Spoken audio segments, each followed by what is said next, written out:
Is the Iran strike turning out to be Donald Trump's big mistake?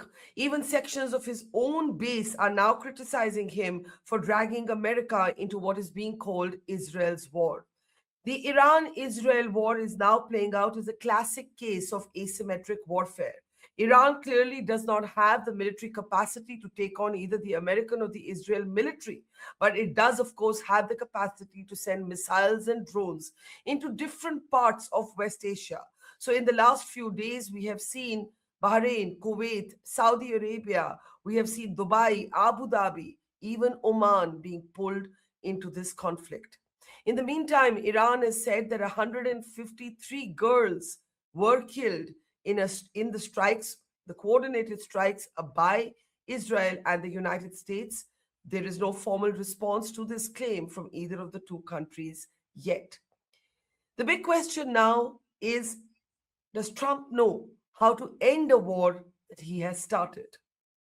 Russia today sent a chilling message to the West. Dmitry Medvedev warned that while this was not World War III yet, Medvedev said if Trump continued, unquote, unquote, his insane course to criminally change regimes, this would become World War III. In the midst of all this, the opposition is lashing out at the government. They are accusing the government of putting India in Israel's camp.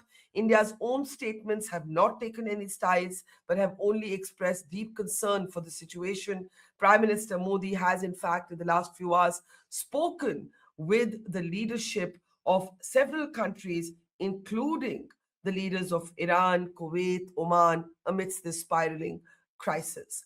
I want to welcome our experts to the program today as we try and understand what's happening and how it might impact us in India. Remember, no part of the world is going to be left unimpacted if this continues to carry on.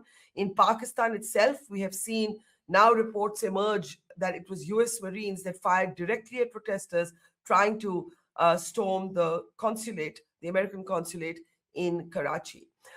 My guest today, I want to welcome General Atta Hasnain, a military veteran, former General Officer Commanding of the 15th Corps. Welcome, sir. I also want to welcome somebody who has spent considerable time in the region that today finds itself at the epicenter of this storm, Ambassador Navdeep Suri. Welcome, sir, to the program. And my colleague and senior journalist, Suhasini Haidar, is with us, the diplomatic affairs editor at The Hindu. Welcome, everybody. Ambassador Suri, let me start with you. This is a region you know well. You know, UAE, countries like the UAE used to position themselves and pride themselves on the fact that they were insulated from the troubles around them. They have been pulled into this. We've seen the sheikhs of Dubai taking a walk in the Dubai Mall today to try and project to the people that all is well, but people are trying to leave Dubai in droves. Is this conflict turning out to be Trump's big mistake, according to you? I can't hear Ambassador Suri. Sir, if you could unmute yourself, please.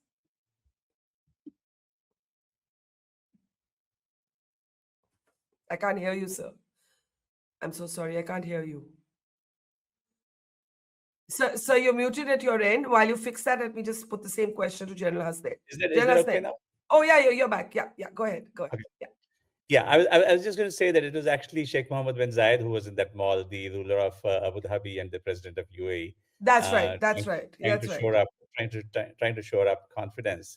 Um, Look, it really does put the Emiratis and the other countries in the Gulf in a kind of a no-win situation, because on one hand they do host military bases. You know, the largest U.S. air base in the region is in Qatar. The largest naval headquarters are the Fifth Fleet's center in Bahrain. Al Dhafra, next to Abu Dhabi, hosts U.S. Aircraft and so on. So you know, these countries have kind of depended on US as the protective umbrella for many years. Over the last month, they tried to go out of their way to assure the Iranians that they will not allow their assets, their facilities to be used against Iran, but that hasn't protected them. There is also this angst, which one of the Saudi officials has come out quite strongly, saying that it seems that we are left on our own. The air defense systems that the Americans have are only for the protection of the Americans or the Israelis, and not for us. So you see that the options that the Emiratis and the others are weighing are: should we hit back or should we keep absorbing the blows? They do have the capacity to hit back. I think the Emiratis, UAE is generally called the little Sparta because it's got a very strong air force. It's got genuine military capabilities. Some people say next only to Israel in the region. But then if you sit back, what is it that they can hit that the Americans and the Israelis haven't hit already? And do they want to widen the scope, deepen the scope of the war? So I think they're finding themselves in this situation where there are no good choices available. Should they respond to Iran's actions and come together and beseech the Americans that please stop the conflict? And are the Iranians ready for that as well? So as of now, I think the friends that I speak to in UAE, etc., are the ones expressing these dilemmas that they've been put in a situation where they can no longer continue to walk the fine line and maintain that business as usual thing, that we are the oasis of safety and stability in an otherwise turbulent region. I think that facade has really taken a hit. But if you say there are no good options, but yet they can no longer position themselves as this sort of oasis of insulated oasis, as it were, in the middle of the storm, what do you expect some of these countries to be doing next? Look, there's been a GCC foreign ministers meeting, and they've come out with a statement saying that we have the right to respond. And I looked very closely at that statement, and I said, you know, yes, you have the right to respond, but who are you going to respond against? What are you going to respond at? And that's why I say that they have no good choices, that they've been dragged into a conflict that was, I think, not of their making. I don't buy into some of those reports that have been saying that the Saudis, for example, were asking for the regime to be taken down. And if I just rewind a little bit, Barkha, when the last nuclear agreement during the Obama administration was signed, the JCPOA, the Gulfis were very unhappy with that because they felt they didn't have a seat on the table. It was negotiated by the P5+1, by the Europeans and the Americans and so on. And it did not take into account their concerns with the Iranians that beyond nuclear, there was also the issue of missiles. There was also the issue of the axis of resistance and intervention in the affairs of these countries, whether it was Saudi Arabia or Bahrain or Iraq or others. So there was a genuine angst vis-a-vis Iran. But I think over the last couple of years, we saw that these countries had kind of taken the view that there is no option but to have a modicum of good managing the relationship with Iran. You saw the embassies being restored. You saw the Saudi-Iran agreement. You saw a general lowering of tensions. And now this is all back on the table to haunt them.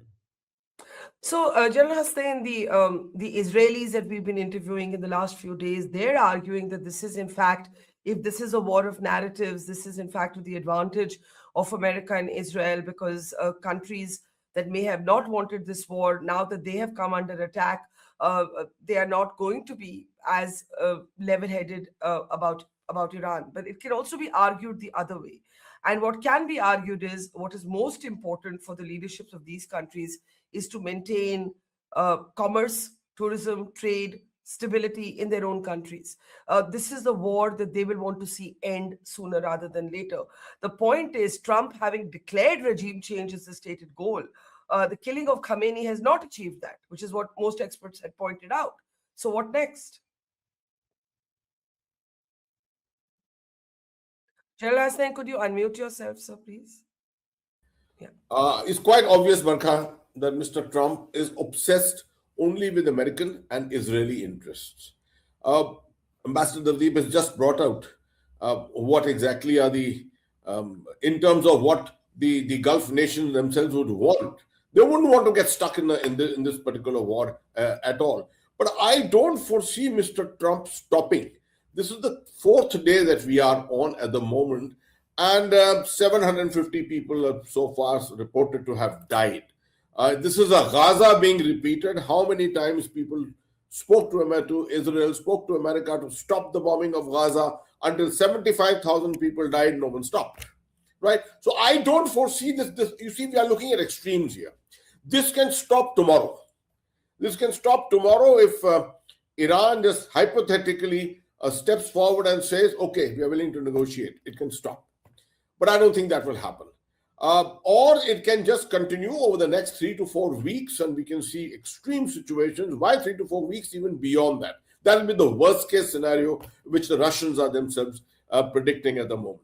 As far as the Gulf nations are concerned, they are short of any options at all. While you say that they would love to have normalcy in their tourism and things like that, I think the situation is just too much in against them at the moment, given the considered security environment of the entire West Asian region. I don't think normalcy is going to be there for quite some time. So this fog of war and this gray zone situation is going to last out, whether we like it or not. Well, if that's the case and you don't see Trump stopping anytime soon, how do you interpret Medvedev's statement, Dmitry Medvedev saying very clearly on a Russian television program that if this continues, and he described it as Trump's insane course to criminally change regimes, then this will become World War III. Now, I'm not saying that has to be taken literally, but Russia is clearly warning here of a global footprint to this conflict. There's no doubt about that, this kind of a to and fro in terms of threats will continue, because Russia has to also show optically has to convey to the rest of the world that it is concerned. Otherwise, as a big power, Russia is hardly to be taken seriously. It can also quote the example in Ukraine. I mean, the Americans will probably quote the Russians in Ukraine that you have fought this war for the better part of the last, 4 years now, almost 3.5 years now. So, or more, in fact, 4 years now. So what about that? That was your interest. This is our interest, and we are concerned about it. Yeah. Okay, fair. I mean, this can be, every country will argue it from its own vantage point. So, Hasani, at this point, India is observing. The Prime Minister spoke with the leaders of Oman and Kuwait, if I'm not wrong, in the last couple of days, has expressed concern. The statements have been extremely guarded, but of course there's a lot of attention on the fact that Prime Minister Modi was in Israel just a couple of days before these strikes were launched. The opposition is joining the dots on that, making all manners of allegation over how India seems to be in Israel's camp instead of being strictly neutral. How do you see India's options here in terms of where we might position our response? Well, in fact, Barkha, Prime Minister Modi and External Affairs Minister S. Jaishankar have both spoken to most of the leaders of the Gulf over the past few days. Mr. Jaishankar also spoke to his Iranian counterpart just after the strikes. So India is keeping that scenario where it reaches out to everybody in the region. There's been a second statement issued about an hour or so ago by the MEA, essentially turning what it called deep concern now to grave anxiety.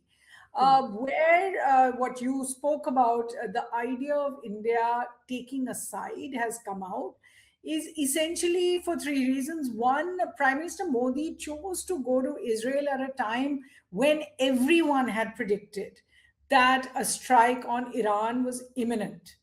Now, the choice to go to Israel is something, he's been before. Israel is a friendly country.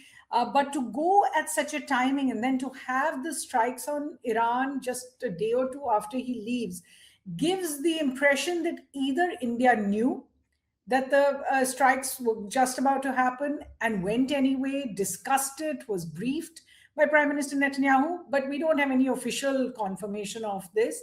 Or on the other hand, you give the impression that you didn't know and in a sense were used as a cover by the Israeli government in order to make it seem as if there was no attack coming and then to strike on Iran. Either way, whether it is crudely put complicity or incompetence, that's not a great look for the government. So I think that's one of the reasons for the criticism. I think the second has been that while Prime Minister Modi has spoken to every one of these leaders, he has not reached out to President Pezeshkian there in Iran. I'm not sure whether that is just because the president must be underground at present, and although he is issuing statements and supposed to be commanding the situation, maybe he's unavailable.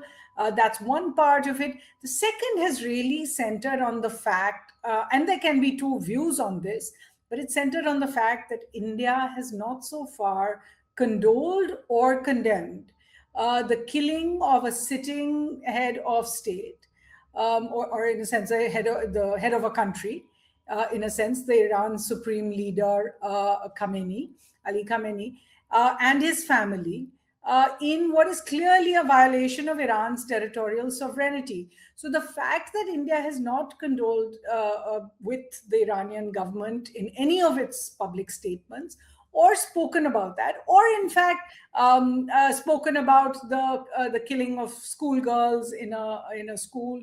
There are 150 deaths in that girls' school. Many of them were students, or the attacks on hospitals, including the Gandhi hospital there in Tehran. These are things the UN has spoken about. And the fact that India has not said anything, that's also come in for some criticism. But these are tough times, and this is a time where the situation is evolving. I think the government has its hands full just trying to keep on top of what happens to Indians in the region, and will deal with the geopolitical repercussions when it does. But that does not suggest that the government either planned in advance for this kind of event, or that it has some way of, or levers to enforce any kind of control over it.